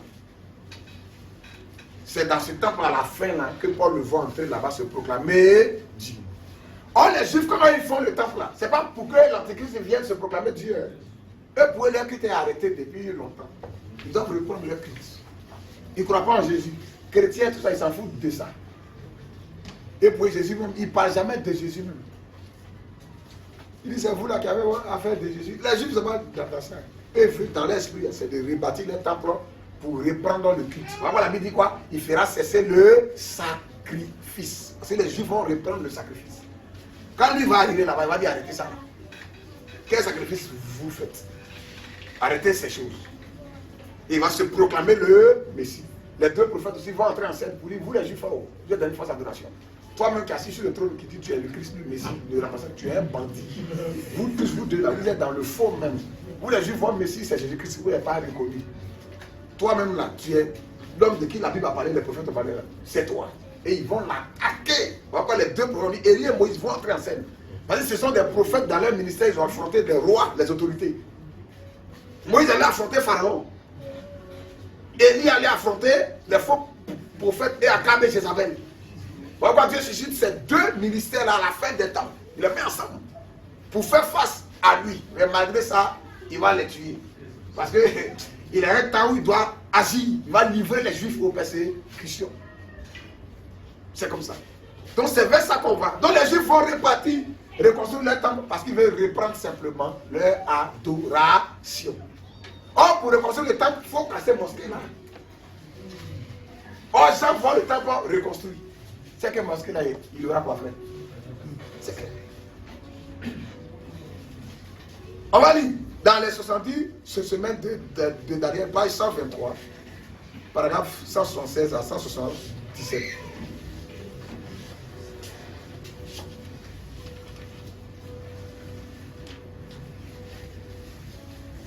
Ok. Oui. Voilà, 176. Maintenant, oui. Remarquez, au milieu de la semaine, oui. 3 jours et demi, 3 ans et demi plus tôt, oui. Il rompt l'alliance. Il va rompre l'alliance. Et il fait cesser le sacrifice. Il fait cesser, parce que la Bible dit dans la dernière semaine, là, il va rompre l'alliance. Au milieu de la semaine. Il va faire une alliance avec eux, mais après il va rompre ça. Et quand il rompt l'alliance, qu'est-ce qu'il fait? Il fait cesser le sacrifice. Quel sacrifice? Et l'offrande. Et l'offrande. Qu'ils auront déjà rétabli. Donc les Juifs veulent rétablir leur sacrifice, tuer les moutons, rétablir leur ancien culte. Et jusqu'aujourd'hui, ça est dans leur esprit. Hein. On va voir les images, ils jettent un peu, ils viennent faire ça. Quand ils font leur, il y a une fête juive païenne, des expiations qu'ils ont repris. Ils faisaient ça comme ça avant. Mais la dernière fois, il n'y a pas longtemps de cela, ils ont bâti un hôtel où il y a le temple là, derrière. où il y a plutôt le mur, ils ont bâti un hôtel là, ils sont allés sacrifier un agneau, un animal. Les Juifs sont en train de chercher la généalogie de leurs sacrificateurs. Actuellement, où je vous parle. Les différentes vaches qu'on doit utiliser pour le sacrifice, la vache rouge, tout ça, ils sont en train de faire les croisements pour trouver cette vache-là. Ils vont la garder. Les sacrificateurs doivent revenir avec leur habillement, ça c'est total. Ils sont en train de mettre ça en place. Est-ce que vous savez ça même? On va voir ça. Parce que dans leur tête, c'est pour rebâtir leur temple et reprendre leur culte. Alléluia. Amen. Donc frère, voilà pourquoi est-ce qu'ils le font. Et lui maintenant, lui va là-bas pour dire on va arrêter ça. Et il se présente en tant que Messie. Les deux oliviers vont dire tu es un faux, c'est pas toi. C'est comme ça. Et il va rompre l'alliance. Il va déclencher une persécution maintenant contre eux. La Bible dit la force du peuple saint va se briser. Il va déclencher une grande persécution contre Israël. La grande tribulation. C'est ce qui va mettre fin à toutes choses.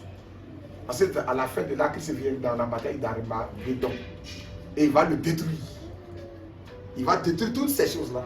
Par exemple, nous, on est au ciel, on est en lune de miel avec Jésus. Amen. Amen. Lui qui va rester sur terre, là, les 7 trompettes, les 7 coups, les 7 fléaux, il va passer par ça. Le monde entier sera jugé. C'est comme ça. Mais nous, on se prépare déjà. Donc voilà pourquoi est-ce qu'il va en Israël. C'est pour accomplir Daniel 9, 27. Daniel 7, le verset 8 et 24 à 26. Et Daniel, après chapitre 13, 1 à 7. Voilà pourquoi est-ce qu'il va là-bas. On va lire ces 3 versets. Pendant que les Juifs aussi veulent rebâtir leur temple pour reprendre leur ancien culte. On va lire Daniel 9, 27. Oui.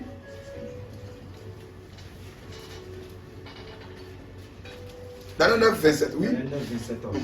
Il fera une alliance Oui.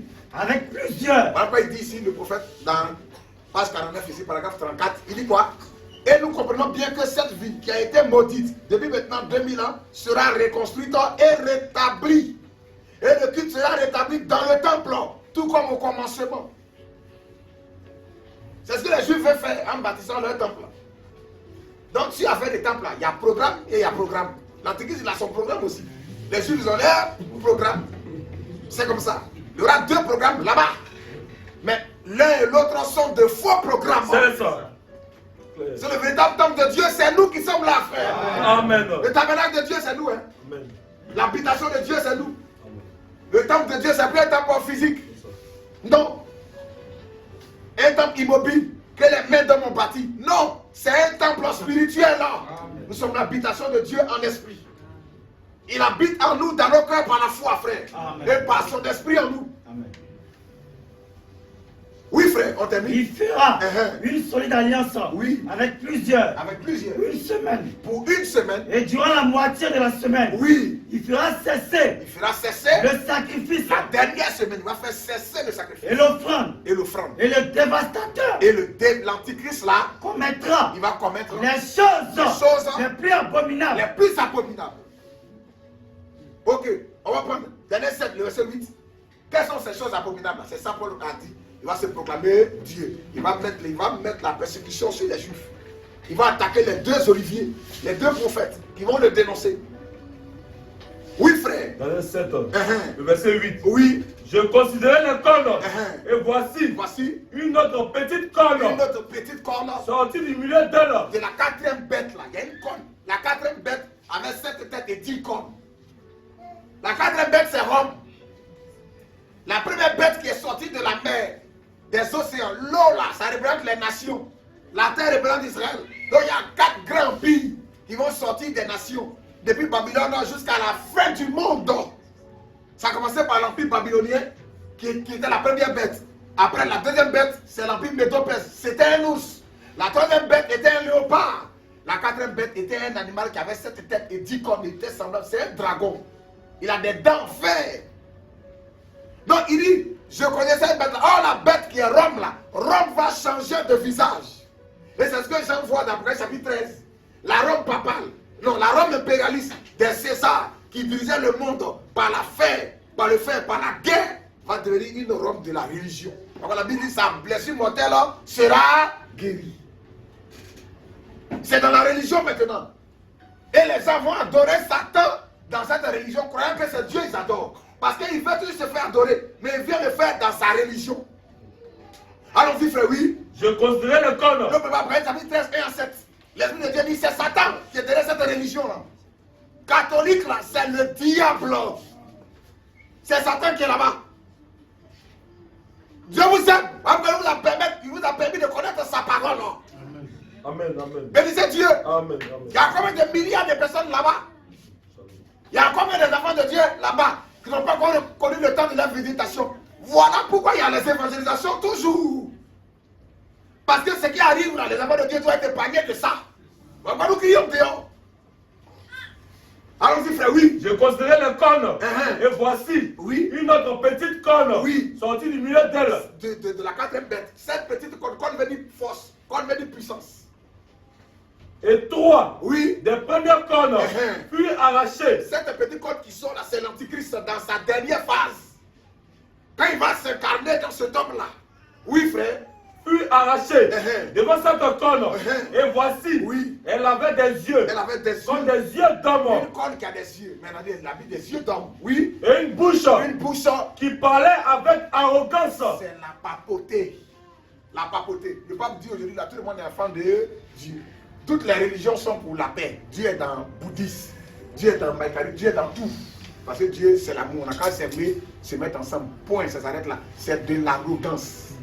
Lui qui va à Yamam Djoro, Dieu est dans ça. Les Sikhs, ces impies, ces féticheurs là. Pourquoi quand le pape est intronisé, toutes les religions du monde sont représentées là-bas? Ça ne vous dit rien. Jésus, pour entrer dans son règne, les religions étaient là pour lui faire allégeance. Jamais. Allons-y, frère, oui. Apocalypse 13. Verset 1. Oui, frère. Puis j'ai vu monter. Non, le verset 24 et 26. Oui. De Daniel 7 là. On a lu le verset 8, oui. Verset 24. Les 10 cornes. Oui. Ce sont 10 rois. 10 rois. Qui s'élèveront. Ils vont s'élever. De ce royaume. De Rome. Oui. Un autre s'élèvera après eux. L'Empire romain confédéré à la fin des temps. Sous l'Antichrist. C'est ce qu'on a vu un peu à travers l'Union européenne là. C'est ça. Mais il y a sa dernière configuration. Il y a sa dernière configuration. Et c'est l'Antichrist qui sera à la tête. La papauté. Parce qu'il aura la même mise sur le commerce mondial. Et c'est vers ça qu'on va. Parce que tout va changer. Le nouvel ordre mondial, l'ordre monétaire, l'ordre bancaire, tout ça va changer. C'est déjà un marché. Hein? La Russie, on est en train de les enlever du réseau bancaire mondial. Qu'on appelle le réseau SWIFT.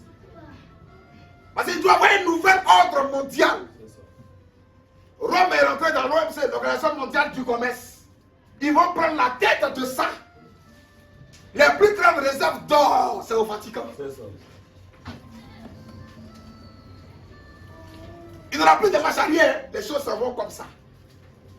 Donc frère, dépêchez-vous. Toi qui n'es pas en ordre, mets-toi en ordre. Alléluia. Il faut servir le Seigneur, c'est maintenant. Hein? Tout ce qui te demande de le faire, il faut le faire. Il ne faut pas tenter. Tu vas rester dans dedans. Pourquoi c'est comme ça? L'Antichrist va te mater. Nous, on est déjà partis. C'est comme ça. Shalom. La terre sera jugée. Le soleil va brûler les gens. Il n'y aura pas l'eau à boire. Les choses qui seront au ciel pour descendre sur la terre, les sources d'eau seront touchées. Il y aura un réchauffement climatique. C'est des coupes, c'est des fléaux. Ça vient. C'est maintenant on doit servir Dieu pour que demain devant lui, on ne va pas paraître dans la honte. On dit Seigneur, voilà ce qu'on a fait sur terre quand on était dans le corps. Voilà comment on t'a servi. Si je dis viens demain, tout ce qu'il te demande de faire aujourd'hui, tu dois le faire. Shalom. Shalom. Dieu bénit sa parole, frère. Allons-y, oui. Les 10 cornes, ce sont 10 rois. Si je dis viens demain, quand je dis il y a évaluation, on s'en va à l'évangélisation. Amen. Si je dis viens demain, quand on doit construire temple, on construit temple aujourd'hui. Shalom. Alléluia. Amen. Maintenant, quand je dis viens demain, là, on n'a qu'à arrêter l'évaluation, on n'a qu'à arrêter prière du soir, on n'a qu'à arrêter de construire notre temple, on n'a qu'à tout arrêter. Parce que Jésus vient. Le vrai même à qui Jésus dit viens. Il a parti le programme hors tabernacle. Alléluia. Amen. Donc que les gens ne comprennent pas mal la parole de Dieu. Je dis viens demain, mais tu manges, tu vas au travail. S'il vient demain, tu as dit aujourd'hui, on a qu'à arrêter de manger. Papa de lui, je ne vais plus au travail. Qui a dit c'est quand tu seras chez toi que tu seras enlevé. Tu perds au de ta voiture, puis tu es parti. Il y a deux qui seront dans un lit, l'autre sera pris, l'autre laissé. Ceux qui seront au champ, Dans l'enlèvement, ça peut te trouver n'importe où. C'est toi, tu dois te préparer. Et sois sincère envers toi-même. Il ne faut pas te mentir. Ce qui ne va pas, viens devant Dieu pour pleurer devant son trône. Pour que ces choses-là, tu sois débarrassé de cela. C'est tout. Allons-y, frère, oui. Les 10 cornes, ce sont 10 rois, qui s'élèveront de ce royaume. Un autre s'élèvera après eux. Il sera différent des premiers. Et il abaissera 3 rois. Il prononcera des paroles contre le Très-Haut. C'est ça, il va prononcer des paroles contre c'est l'Antichrist. Il opprimera les saints. Comment il prononce des paroles contre le Très-Haut? Quand il est le vicaire du Fils de Dieu, il attaque Dieu. On dit contre. C'est ça, Antichrist, c'est contre. Allez contre la parole de Dieu. Oui, frère. Il opprimera les saints du Très-Haut. Il va opprimer les Juifs. Il va les persécuter. Et il espérera changer les temps et la loi. Et les saints seront livrés. Et les Juifs seront livrés entre ses mains. Pendant un temps. Des temps. Et la moitié d'un temps. C'est la 70e semaine. C'est un temps. Des temps. Des 70 semaines et la moitié d'un temps. Donc dans la 70e semaine là, c'est pendant 3 ans et demi. Il y aura force pour agir. Après chapitre 13. Ce que Daniel a vu, Jean l'a vu. À la fin des temps. Jean, après chapitre 13, 1 à 7. Donc on va s'arrêter là, on va dire quelques déclarations du prophète et on va passer à la vidéo projection. Oui, j'ai vu monter de la mer une bête qui avait 10 cornes et 7 têtes. Et sur ces cornes, 10 diadèmes. Et sur ces têtes, des noms de blasphème. C'est Rome. Oui. La bête que je vis, semblable à un léopard. Ses pieds étaient comme ceux d'un ours. 13, 1 à 10, c'est Rome. Le verset 11, c'est l'Amérique. Et sa gueule. Ils sont pas la bête, ils sont l'image de la bête. Ce que la Rome impérialiste a fait, c'est ce que l'Amérique fait aujourd'hui. Et tous ils font ça, hein. Envahir les nations. Quand on a besoin de quelque chose, on s'en va, on vous mate, on a le président, on dépose quelqu'un là, et puis allez, on gère. Quand vous voyez les gens, on dit que non, lui il est en train d'envahir tel peuple. Là il va mettre là un pantin à la tête de ce peuple pour ses intérêts. Comme si eux ils ne font pas ça aussi dans les autres pays. Hein. Ils font ça partout, eux tous ils font ça. C'est ça, les dents de fer de cette bête-là, la force. Rome l'a fait, l'Europe l'a fait. L'Amérique aussi continue à le faire. Continue frère, oui. Et sa gueule, comme une gueule de lion. Le dragon lui donna sa puissance. Le dragon a fait quoi? Lui donna sa puissance. Pourquoi les 4 empires dans leur vie, surtout dans les 3 autres empires, leur vie, surtout dans le dernier empire? Gueule de lion, patte douce, aile de léopard. Les 4 empires des nations, c'est-à-dire Babylone, Perse et Grec, leur force là se retrouve dans le dernier empire qui est Rome. Alors la Bible, tout ce qu'ils ont laissé là, lui va récupérer tout ça. Il vient prendre tout.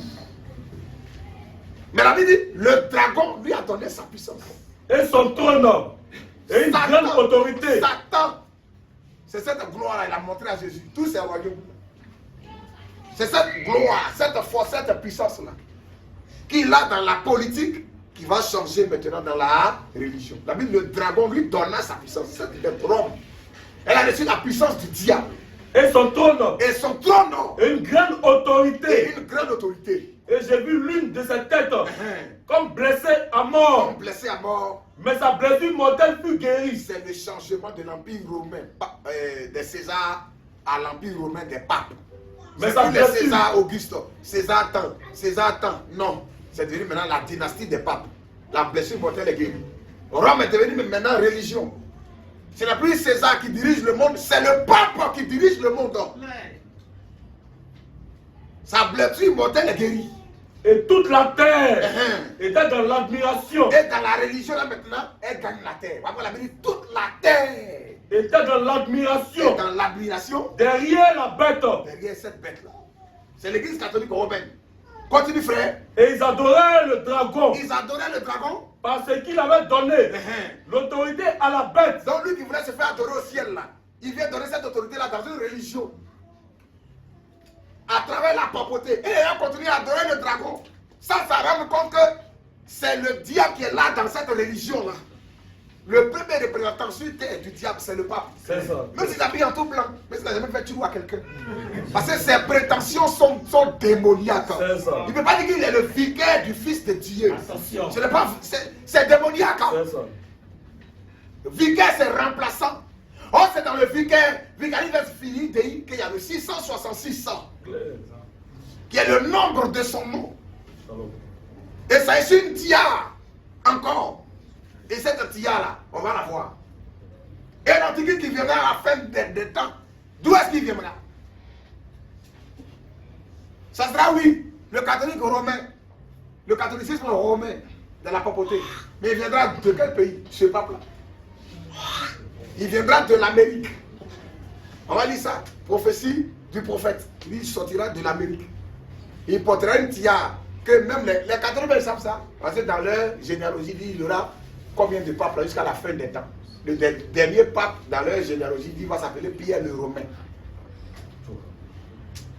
Et cette tiare-là, le prophète l'a vue. Elle a été photographiée.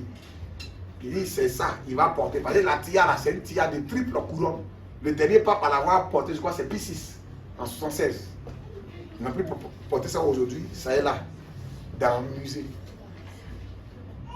Le prophète a vu cette tiare. On va vous montrer cette tiare qu'il va porter. Parce que la tiare, là, représente ces trois pouvoirs, triple couronne. Oui, frère, Temi. Et ils adoraient le dragon. Parce qu'il avait donné l'autorité à la bête. Oui. Ils adoraient la bête en disant qui est semblable à la bête, oui, qui peut combattre contre elle. Et il lui donnait une bouche. La bête là, a reçu une bouche, donc c'est un porte-parole, c'est le pape. Une bouche. Le pape est le porte-parole. Il lui fut donné une bouche qui proférait des paroles. Qui profère des paroles arrogantes. Et des blasphèmes. Et il lui fut donné le pouvoir d'agir pendant 42 mois. C'est la papauté. Frère, c'est vers ça que nous partons. Dieu bénit richement sa parole. Amen. Notre frère Branham, il a vu cela dans la prédication intitulée, je crois, les actes du Saint-Esprit. Les actes du Saint-Esprit.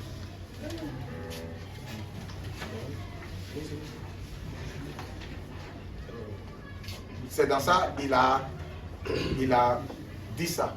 Donc dans la prédication intitulée Information globale et éclaircissement du Saint-Esprit, page 6, 7, 8, et Wolfram aussi est révélé ici cette même prédication qu'on va lire. Page 6, 7, 8. Oui. 6, 7 et 8. Allons-y, frère. Ici. Ce que j'ai souligné en vert. Vous lisez ça. Et après maintenant. Bon, lis d'abord ici. Lis ici. S'il advenait que M. William Joseph Levada devienne. Qui est William Joseph Levada? Quand Benoît XVI est arrivé au pouvoir, il y a des évêques catholiques qu'il a mis pour le Saint-Collège, pour le vote des papes. Donc parmi eux, il a mis des Américains. Donc il va faire lui donne sa position. Parce que parmi eux, il y a un là-bas, il s'appelle William Joseph Levada. Et il prend le nom Joseph là pour dire, c'est Joseph qui s'est présenté aux Juifs comme leur frère. Est-ce que ce n'est pas ce dernier-là? Parce qu'il a toutes les qualités pour entrer. Mais ça, c'est une pensée de alors, ce n'est pas le récit dit c'est juste une surveillance. On surveille les traces. C'est ça, non? Amen. Les prophètes ont fait de la venue du Seigneur leur recherche pour déterminer les temps. Donc, il dit quoi? Oui. S'il advienne que William Joseph Levada devienne le prochain pape. Alors s'accomplirait que l'homme de Dieu, ce que le prophète frère Branham, William Branham des États-Unis, a dit le 19 décembre 1954. C'est-à-dire la prédication intitulée Les actes du Saint-Esprit. Le paragraphe électronique 87. Paragraphe électronique 87. C'est par là-bas que le prophète a dit que selon la prophétie, le pape sortira des États-Unis. L'Antichrist, ça sera un catholique, mais il sera de quelle nationalité? C'est les États-Unis. D'autres même vont aller dire que ça sera aussi, il aura une origine juive, on ne sait pas. Mais la prophétie dit qu'il sortira des États-Unis. Nous, on sait ça. On sait d'où il sortira. Allons-y, frère. Oui. Alors, ça accomplirait. On est averti, hein. On n'est pas dans l'âge du lion. Nous sommes dans l'âge de l'aigle. Amen. Amen. Lève-toi loin. Oui, allons-y. C'est que l'homme de Dieu, William Branham, des États-Unis, a dit le 19 décembre 1954. Tout le monde est concentré. On a la fin des temps, c'est le signaux, le signal rouge de sa venue. Oui, frère. Je crois que l'un de ces glorieux jours, frère Branham a dit, je crois que l'un de ces glorieux jours, lorsque l'union des églises, la confédération, la bête, la marque érigée de la bête, l'union des confédérations des églises, dans le conseil mondial des églises, arrivera, et que le nouveau pape, conformément à la prophétie, sortira des États-Unis et sera établi là-bas. L'image de la bête sera formée.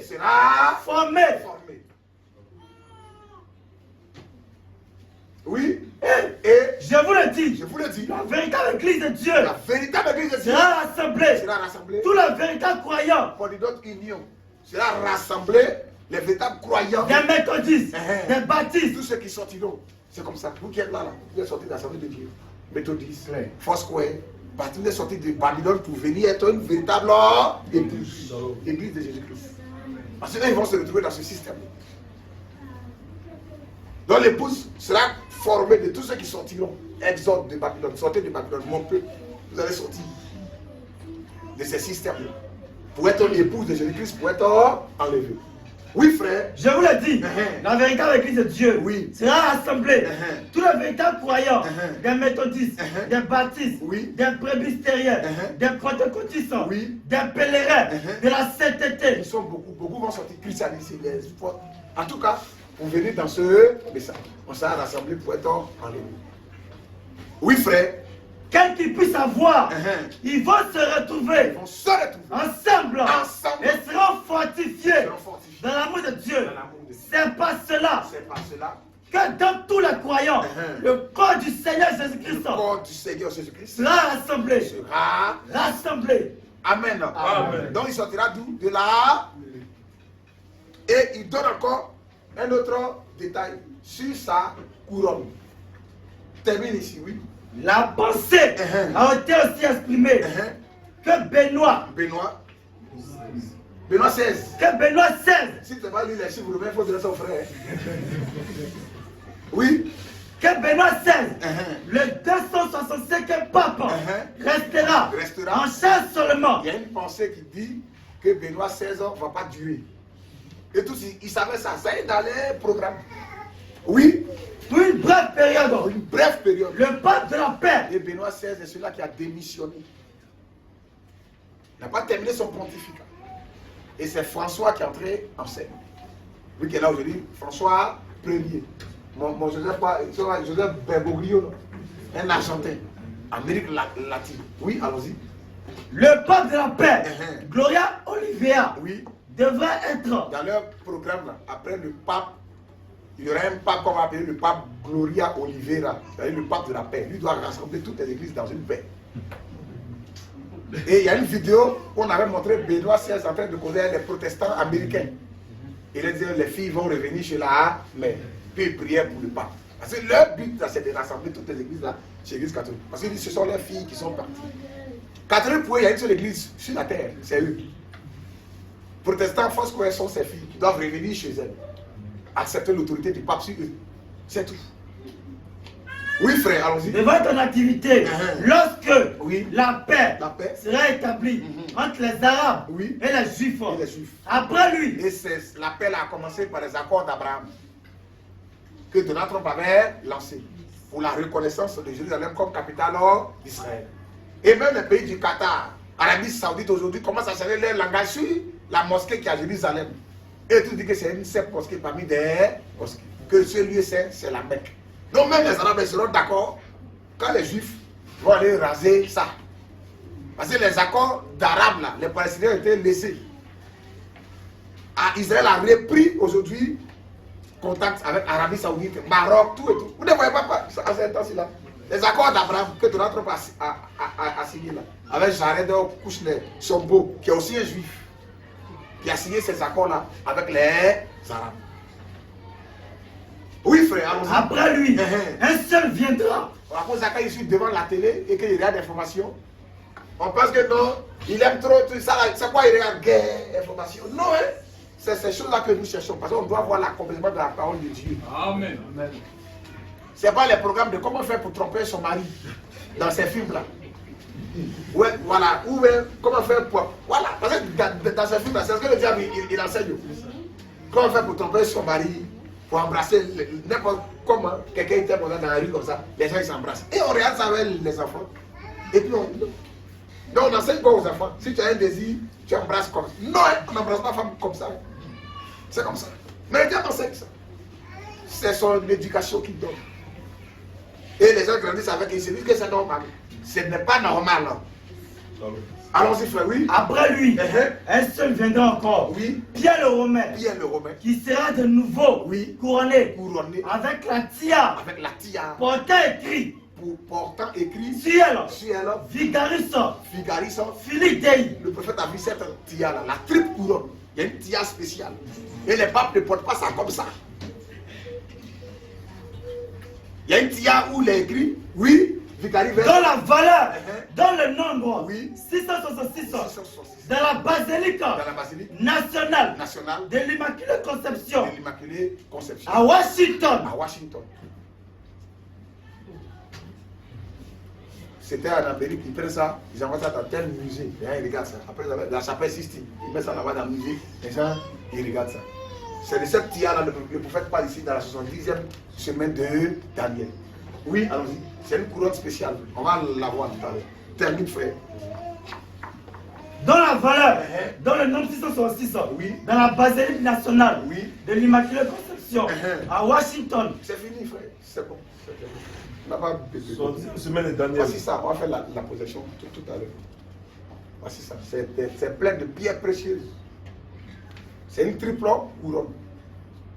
La couronne est là, il y a premier, deuxième et troisième. Ça parle de ces trois pouvoirs. Sa juridiction sur l'enfer. Il a dit qu'il a tout pouvoir sur le ciel et sur la terre et en dessous terre. Par contre, le pape dit qu'il a le pouvoir de déclarer les gens saints, de les canoniser, de les faire sortir du purgatoire, faire sortir les gens qui sont décédés, il a le pouvoir de les déclarer saints, pardonner leurs péchés. C'est Jésus seul qui a pardonné, qui a le pouvoir de pardonner les péchés. Amen. Mais le pape, il a dit qu'il a le pouvoir de pardonner les péchés. Ok, on va voir Joseph. Oui, termine ici d'abord. 70e semaine de Daniel. Paragraphe 184. Oui, page 124. Page 124. Oui. Maintenant, on pourrait prendre ici, dans Apocalypse 13, et vous montrer que cet homme est assis sur une ville, dans une ville, et que cette ville se trouve sur 7 collines. Et le nombre de la bête, c'est 666, écrit dans l'alphabet latin, l'alphabet romain. La Bible dit le nombre de la bête, c'est 666. Les gens disent que 666, c'est plus, non? Vous avez appris ça? Non, non, c'est dans la religion, c'est pas plus. C'est rien d'autre. Parce que la Bible dit c'est le nombre du nom de la bête. C'est-à-dire que son nom, là, quand on calcule ça, c'est le nombre là qui donne 666. Il y a la marque de la bête et il y a le nombre de son nom. Or, son nom, là, c'est quel nom? Sur la terre ici, qui donne 666 quand on calcule. C'est le nom Vicarives en latin, Filii Dei. Vicarives qui veut dire vicaire, à la place, remplaçant. Filii qui veut dire fils, Dei qui veut dire Dieu. Donc, à la place, le vicaire, le remplaçant du fils de Dieu. Or, qui se fait appeler remplaçant du fils de Dieu sur la terre ici? C'est la papauté, c'est le pape. Le Saint-Père. Termine, frère, oui. L'alphabet romain, 666, c'est Vicarius Filii Dei. Ce qui veut dire, à la place du Fils de Dieu, sur le trône d'un pape, et son siège, il a une triple couronne. Et cette couronne, je l'ai vue de mes yeux. Le prophète dit, il a vu ça de ses yeux. Elle n'était pas plus loin de moi. Que ma main et mon visage, comme ça. Il était dans une vitrine. J'ai vu la tiare du pape. Là-bas au Vatican. Dans une vitrine, il a vu ça. Et après, ils ont déplacé ça, ils ont envoyé ça comme ça aux États-Unis. C'est pas sa chaise qu'aux États-Unis là-bas. Si c'est là-bas, il va porter ça. Parce que lui aussi va sortir des États.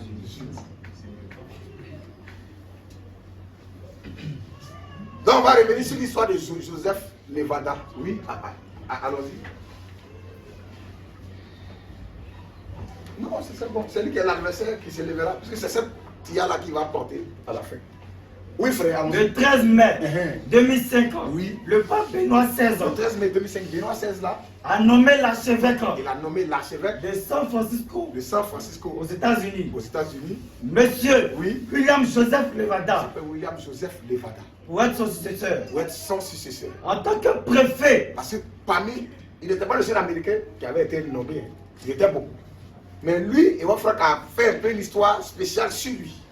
Il a regardé, est-ce qu'il n'a pas le profil? Oh, Dieu dribble les gens aussi. C'est ça. Dieu dribble. Shalom. Levada est mort en 2019. Oui, Levada est décédé. Non, ce n'est pas lui. Mais Wolfram, déjà, quand il est rentré en scène, quand Benoît XVI l'a nommé, il dit, est-ce que c'est pas lui là? Parce qu'il a le profil. Allons-y, oui. Monseigneur William Joseph Levada. On n'est pas peur, c'est pas Levada. Il est décédé. Mais Wolfram a tiré un peu notre attention sur lui. C'est comme ça. Quand tu lis les brochures, il faut les lire avec un esprit d'attention. Il ne faut pas avaler tout comme ici dit le Seigneur. C'est différent. Allons-y, frère, oui. William Joseph Levada, pour être son successeur en tant que préfet. Parce que le pape a désigné son successeur en tant que préfet de la congrégation. Pour la doctrine de la foi. Catholique. Celui-ci pourrait être. Donc, s'il est son successeur en tant que préfet pour la doctrine de la foi catholique, donc il a vu là comme successeur direct de Benoît XVI. Parce que si Benoît XVI quitte là, ça sera lui. Or, quand Benoît XVI est quitté là, c'est François Ier qui a été nommé. Levada était là aussi, à la même place. Et on va le regarder. Jusqu'en 2019, Levada est ici. Mais il n'est pas le seul Américain qui avait été nommé. Ils sont là, on va les voir tous. Ok, frère. Oui. Celui-ci pourrait être le prochain pape. Il pourrait être. C'est pas ainsi dit le Seigneur. Il surveille ses traces, simplement. Il pourrait être le prochain pape. Ok. Donc, frère, nous allons faire notre vidéo projection. Vous allez vous asseoir. Hein? On a trop parlé, mais dans l'ensemble, on a vu un peu l'esprit intégré en rapport avec le temps. Le mystère de l'iniquité. Le pourquoi est-ce qu'il partira?